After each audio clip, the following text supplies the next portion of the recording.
Okay, guys, here you go. The RCMP is shutting down its financial crimes unit in Ontario. Here's why former top Mounties say it's a mistake. So I got to pay to read this thing. So let's read what we can here. Despite multiple recent reports that identified Toronto's vulnerability to money laundering, the RCMP has decided to disband its Ontario financial crimes unit, the Star has learned. Announced internally on December 10th in a series of meetings held in detachments across the province, the decision will see 129 officers and 8 civilian staff reassigned to other units, including organized crime, anti-terrorism, drugs, according to the internal email obtained by the Star. So this is very scary, Terry. It is, let me check my watch here, from today's date. Now, here's the deal with this. It's a double money laundering in Canada, Australia, and in New Zealand and the United Kingdom has been going on for many years now. It's been going on for the last maybe 10 years. A majority of it is coming in from China. Wealthy Chinese parking their money, getting it off their shores.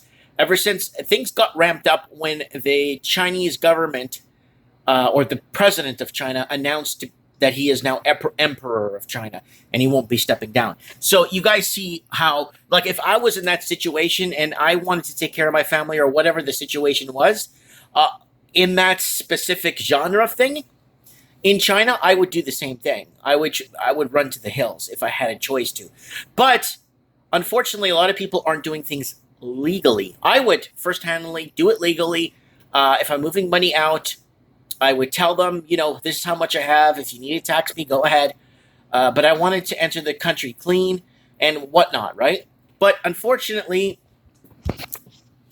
they can't. They can't even investigate it. Why?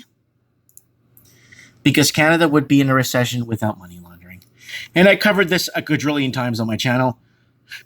And a lot of gems last week in BC money laundering report, but the biggest wasn't about the province. The report's numbers suggest of Canada's fastest growing industries is washing money. So here it is. The amount of money laundered is an underestimate. So they're underestimating it at $200 billion laundered. So now you're introducing money into an economy, $200 billion in clean money via real estate. So it says right here, it gets laundered through via real estate, and this is a Canadian estimated money laundering by province.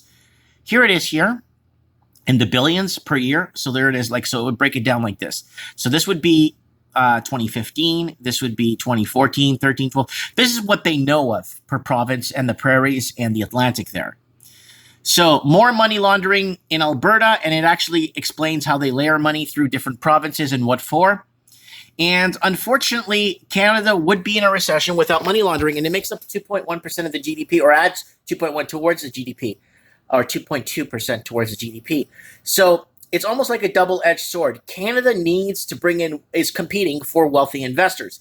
Canada needs to compete for wealthy investors, because there's no other way that they could flip their bill or pay for their infrastructure or pay for subsidies and stuff. So what do they have to do? They have to compete for wealthy investors. Australia is doing the same thing. It's not just Canada. I covered it on my channel with the whole Australia casinos, and same thing with Canada casinos and all this other stuff that's happening. Bringing or fleeing your country is one thing, but then openly, cherry picking potential rich people to come into the country, it's pretty harsh. Ever since Canada closed immigration from Europe in '93, it was really hard. Like, you see the real estate market kind of going like this until after '93, things started to change. The demographics started to change quite a bit, actually, really fast. And then what happened from there? It branched into things just started getting out of control real fast. And how can they stop this? Well, they just can't. If it was me that's doing it, I'd be the poster boy for this. I'd be all over the news. I'd be put behind bars. I'd be making an example of. Because it's not me that's doing it, unfortunately, they can't really do nothing about it. I brought this up many times. So that's it. Guys, don't forget, get over to the channel and subscribe. And don't forget to join here if you like. I bring up videos, a couple of videos every day or something. When I get time, I throw up a video for you guys. And get over to the new Raven mug has arrived in the Teespring store. There it is, the new Raven mug for Mike in the Night. Also, we got another new Raven mug here. We got two of them. I'm trying to get one done for Supreme Cannon, but I'm having a really tough time. This is the other Raven mug. I hope it's the right one. Here it is.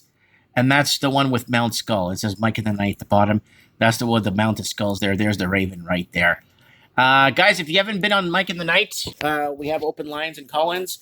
Please join and call in to the show, to Mike in the Night.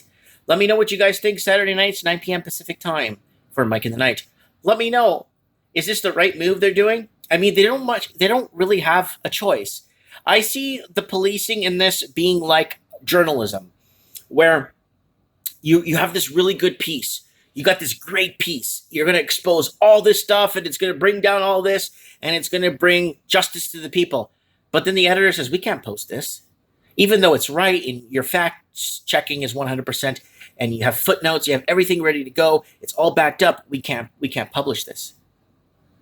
There's the same thing with the police. They can't really, even if they find or they know who's doing it, because I'm very sure they know who's doing it, and where it's coming from, and how it's been channeled, and how it's been layered, I'm very sure that they're still not allowed to do anything about it regardless if they know.